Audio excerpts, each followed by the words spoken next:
नमस्कार किसान साथियों, स्वागत है आपका एक और वीडियो में। और अभी जो आप प्लॉट देख रहे हो ये है अपना JS 2555। किसान साथियों 100 से 105 दिन के बीच में आने वाली वैरायटी है। 2172 की बहन आप इसको बोल सकते हो।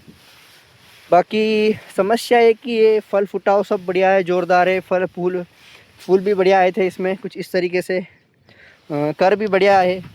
समस्या है कि ये इल्ली बहुत ज़्यादा इसमें पड़ती है। 2172, JS 2555 और NRC 150, तीनों ही वेराइटियों के पत्ते काफ़ी ज़्यादा नरम है और उसी के चलते इसकी फलियाँ भी नरम है। ऊपर जो कवर होता है वो भी नरम है, तो नरमपन के चलते इसमें इल्लियाँ बहुत ही ज़्यादा देखने को मिलती है। और अभी भी इस कंडीशन में दूसरी वेराइटियों में इल्ली बहुत ही कम है, पर इसकी तो हालत ख़राब है। परसों जब अमावस के पहले मैं इसमें दौरा करके गया था, जब बहुत इक्का दुक्की इल्ली मेरे को देखने को मिली थी। 2 दिन में ऐसी कंडीशन हो गई। ये देखो, ये भाई साहब यहीं पे। और अगर ढूंढूं मैं तो मिल जाएंगे, बाकी आगे चलते हैं, फिर आगे देखते हैं क्या कंडीशन है। और हाइट इसकी हो गई कमर तक भैया, बिल्कुल कमर तक बराबर आ चुकी है। आड़ी नहीं गिरी है क्योंकि सीड रेट थोड़ा कम था इसका, तो बच गई। थोड़ी सी अगर सीड रेट ज़्यादा होता तो ये गिर जाती। क्या है, सीड रेट तो अपन ने ज़्यादा डाला था, लेकिन बुआई करी और उसके बाद काफ़ी लपक के बारिश हो गई, तो ये खेत की मेड़ साइड का हिस्सा तो खाली हो गया। इतनी बारिश हुई कि ये सारी सड़ गई। फुटाव अगर देखें तो इधर तो सीड रेट कम है, तो इधर फुटाव बढ़िया ही दिखेगा आपको, चकाचक बिल्कुल। और इल्ली तीनों ही वैरायटी में बहुत ही ज़्यादा 2172 में भी है, 2555 में भी है, और दूसरी वैरायटी जो NRC 150 है, 142 है, इनमें सब में जिन जिन वैरायटियों में नरम पत्ते हैं वहाँ पर सब में आपको इल्ली देखने को आपको मिल जाएगी। ये देखो। अब किसान साथियों एक बात ध्यान रखने की है कि अगर स्प्रे आपने इस समय नहीं किया, मान लो 8 दिन पहले स्प्रे किया, अभी फिर से इल्ली गिर गई, तो आपको दिक्कत यही देखने को मिलेगी कि आपके जो कर और फूल है वो इल्ली द्वारा खा लिए जाएंगे। तो आपको ये दिक्कत देखने को मिल सकती है। तो आप अगर स्प्रे करना चाहते हो तो कर दो। अब देखो यहाँ पे ये एक लाइव बताता हूँ। ये महाशय अपना बढ़िया तरीके से फूल निपटा रहे हैं, तो ऐसे आपको खेत में घूम लेना है। वैसे ज़्यादा इल्ली हो तो स्प्रे कर ही देना है। अपने 2 दिन पहले कुछ इल्ली दिखी नहीं थी अपने को, आज अपन स्प्रे कर रहे हैं। ऐसे तो करना ही था, सारी वैरायटी में भी। ब्लैक बोल्ट में भी हल्की फुल्की इल्ली देखने को मिली थी अपन को, और समय हो चुका था अपने को 15 दिन लगभग। तो 15 दिन पहले अपन ने स्प्रे किया था और आज अपन स्प्रे कर रहे हैं। तो अभी अपन इल्ली के लिए स्प्रे कर रहे हैं। अब 2 से 3 दिन बाद इसका रिजल्ट देखते हैं कैसे, क्या इल्ली मरती है कि नहीं। वैसे तो मर जाएगी। पिछले साल भी अपन ने टीटोन डाली थी।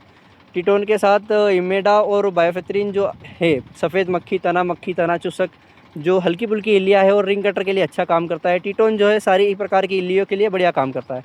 साथ में है अपना प्रयाक्सर, जो कि अभी किसान साथियों ये वैरायटी 50 दिन की है, तो इसमें अपन डाल रहे हैं क्योंकि हल्के फुल्के इसमें कर बन चुके हैं और हल्के फुल्के इसमें फूल भी है कुछ कुछ, तो दोनों ही इसमें कवर हो ही जाएंगे। बाकी किसान साथियों वैरायटी काफ़ी बढ़िया है JS 2555। बात इसकी करें, ये देखो आप, चकाचक कर और फूल से भरी हुई वैरायटी है। ये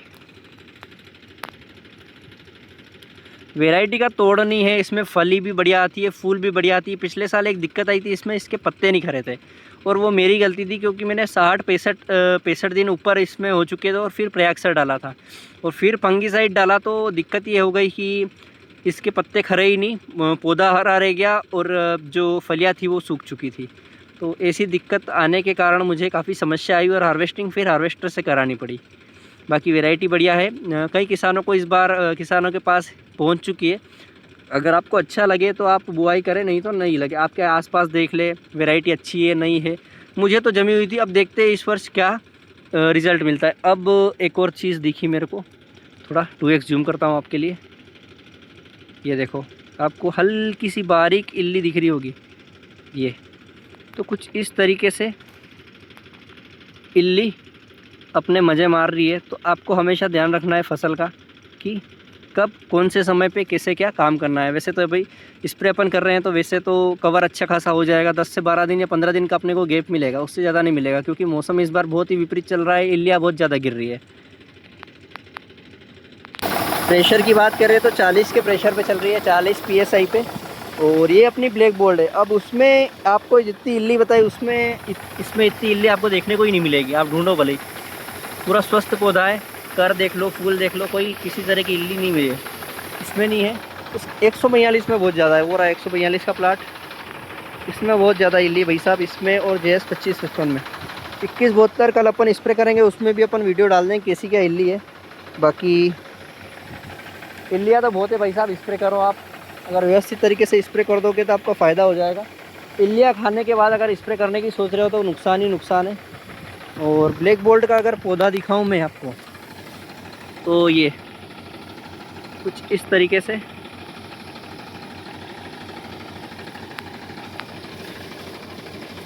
ये फलियाँ बन चुकी है, कुछ कुछ कर है, कुछ फूल है।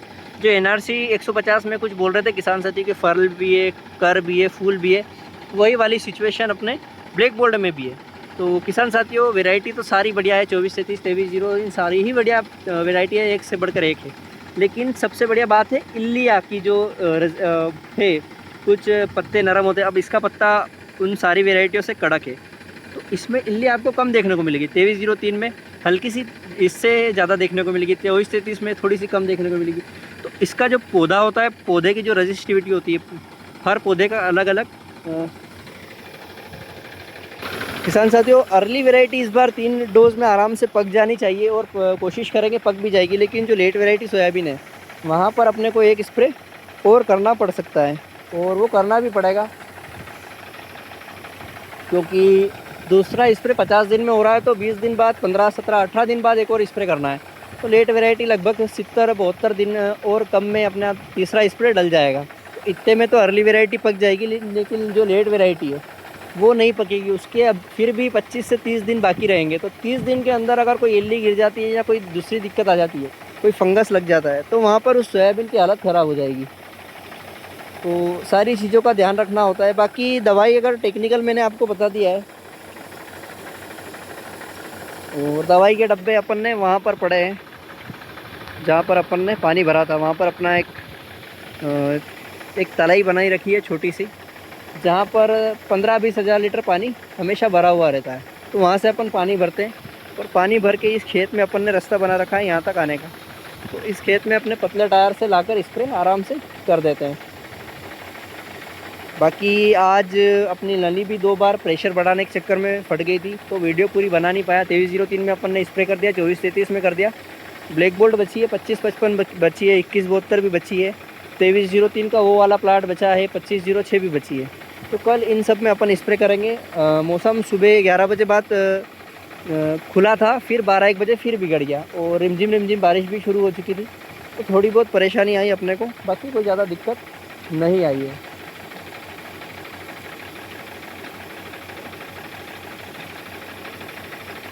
बाकी किसान साथियों नील गाय काफ़ी परेशान कर रही है, हर खेत में बहुत ही ज़्यादा नुकसान है, और इसका कोई भी इलाज नहीं है। देखते हैं अगले वर्ष क्या होता है। तार फेंसिंग करनी पड़ेगी अपने को सारी ज़मीन में, उससे कुछ फ़ायदा हो सकता है, बाकी तो कोई फ़ायदा नहीं। किसान साथियों आप कौन सी इल्ली डाल रहे हो?